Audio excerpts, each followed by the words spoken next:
There's this picture my mom loves. It's of my sister and I, end of the year academic award ceremony. Trophies are spilling out of our arms. I hate this picture.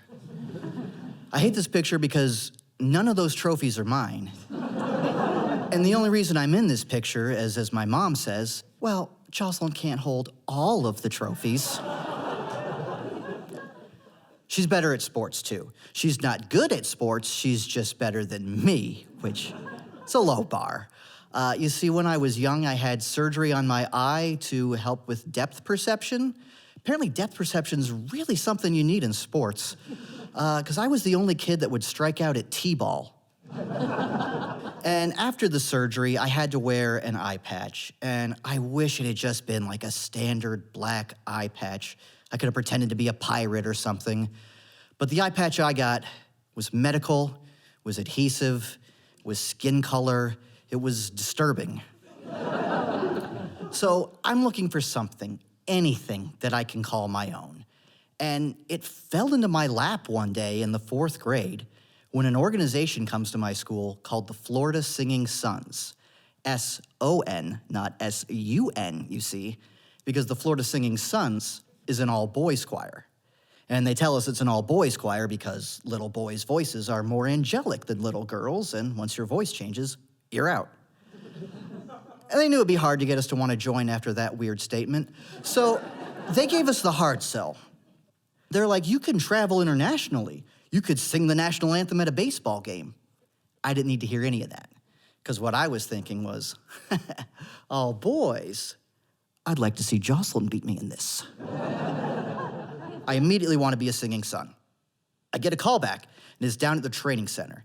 And walking into the training center, it's intimidating because you're immediately bombarded with all of their trophies and banners, and not so much intimidating, but you need to know there's also so many comic strips of Kathy on the wall.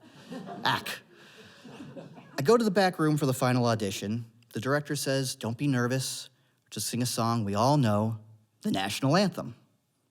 Oh, yeah, we all know that, except for me because I just moved here from Canada. So he writes the words on the board and I go last, but I feel like I've blown it just by being Canadian. Next week at school, this kid comes to class, he goes, I got the letter. I am in the Singing Sons, but I'm not gonna do it because it's stupid. I can't prove it, but I know he's lying, okay? First of all, he doesn't have the voice to be a singing son, okay? And then second of all, he doesn't have the voice to be a singing son. But I start to worry. Are the letters out there? How come I haven't gotten one? I check the mail obsessively until I finally get that letter. I tear it open and I scan for the words I want to see. Congratulations, you're a singing son. And I think, all right, things are about to get a lot easier for me now that I'm in an all-boys choir. I let it go to my head immediately. Because like I said, when you're in that training center, you're bombarded by all their success and trophies. But there's also inspirational posters on the wall. And I got a favorite. It says, singing is a sport. It requires practice, using your muscles, dedication. You're an athlete. All right. 2 years ago, I was in an eye patch, and now I'm an athlete. But even though I'm in this exceptional choir, I start to worry that I'm not one of the better singers. And we've got a lot of intimidating singers.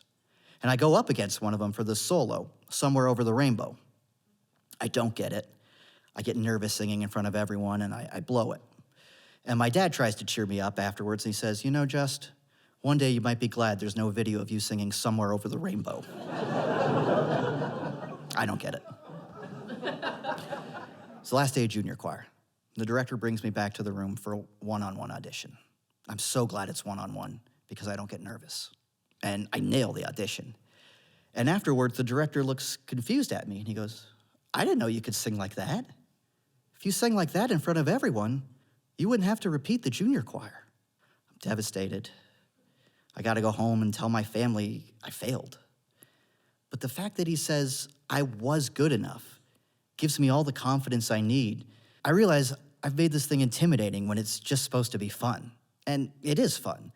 I didn't have much exposure to music before this, but with this newfound confidence, things start going better for me. And before I know it, I'm in the senior choir. And now I want to get invited on that tour because, first of all, they're going to Prague. What 12-year-old boy doesn't dream of Prague? And second of all, my sister is going to Paris with the school's Polynesian dancers. No audition required. But I hear my mom on the phone, and she's bragging to my grandma about the both of us. She's saying both of my kids are going to Europe this year. And even though I haven't got the invite, I know I'm going to make it. So when the choir director asked me to sing in front of everyone, I know this is my audition to Prague. Whatever he plays, I'm going to nail it. So he plays a scale. La, la, la, la, la. Nailed it. But there's something off in the room. So he plays a lower one. La, la, la, la, la. Now I can definitely feel like there's something off in the room. The kid sitting next to me is looking at me like, what are you doing? Stop. And I'm like, what do you mean, what am I doing? I'm punching my ticket to Prague, baby. Time he plays the last scale, all I'm hearing in my head is, Prague, Prague, Prague, Prague, Prague. And that last note just hangs in the air for what feels like forever. And the director breaks the silence and says, this is Justin's last performance with us. His voice has changed. I'm devastated. It means no Prague. I'm dreading the car ride home. It's a carpool. It's not my parents' turn to drive. And I'm just dreading the questions from the other kids. But as I'm filing out of the training center, I see my dad in the parking lot. I go over to him. Before I can say anything, he says, I know. We know. They called us. Your mother's at home crying. And before I could say anything to that, he says, do you want to go get pizza?